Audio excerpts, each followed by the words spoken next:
Welcome back everyone. Welcome to your channel Impulse Tech.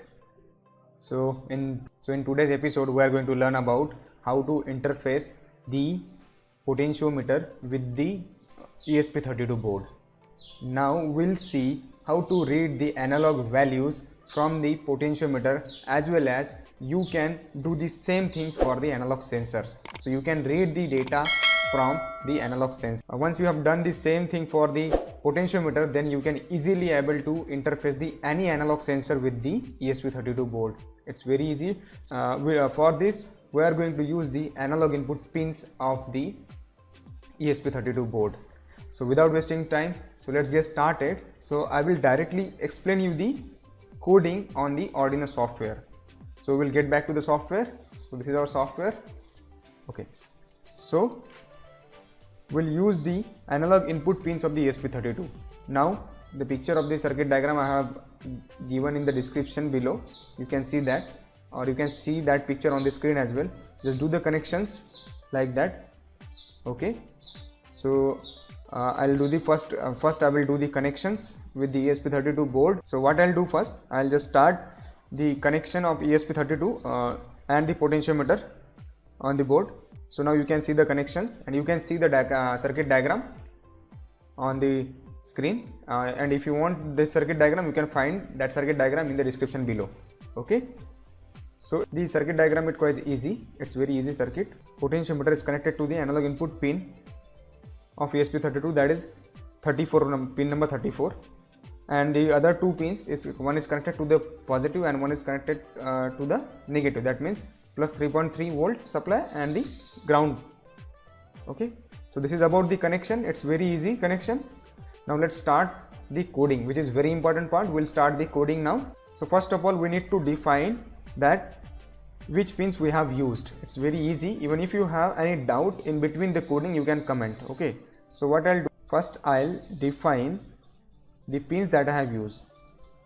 I have used analog input pin of ESP32, that is 34.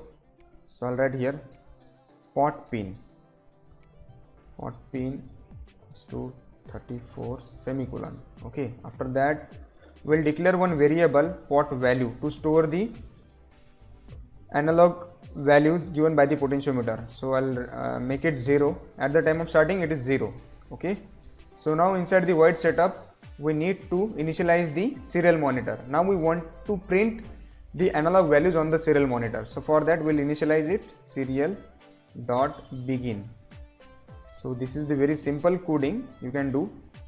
So serial dot begin, that S is capital. Okay, so I'll give the baud rate of 9600 and semicolon. After that I'll give one delay for proper functioning. So I'll give the delay of 1000 milliseconds. So 1000. Okay, so I've given the delay.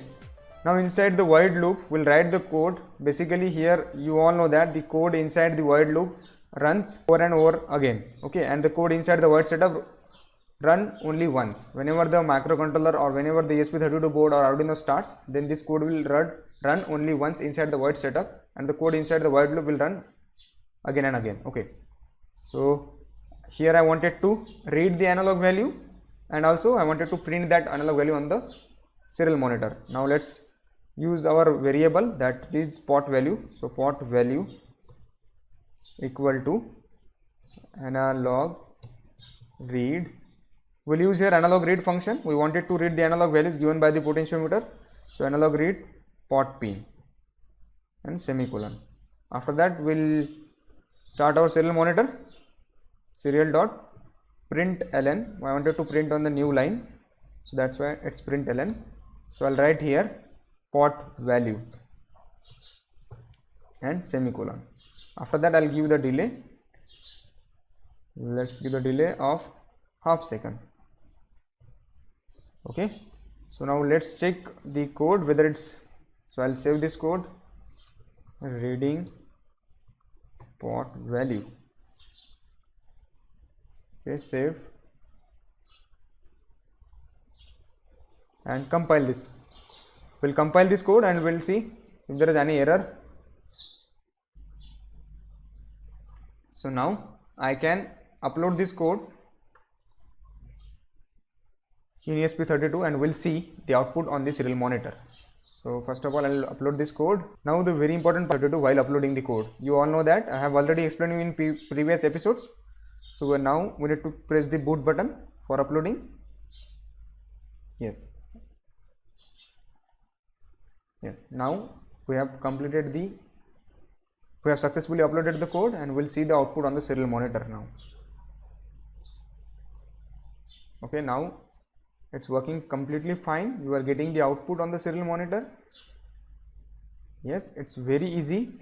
Now the same way you can interface any analog sensor with the ESP32 board by using the analog input pins of the ESP32. It's very easy. The same way you can interface any analog input like moisture sensor, like there are different like force sensor, pressure sensor, you can interface flex sensor. If you like the video, do subscribe the channel and press the bell icon to get the notification when I uploaded the video. So thanks for watching.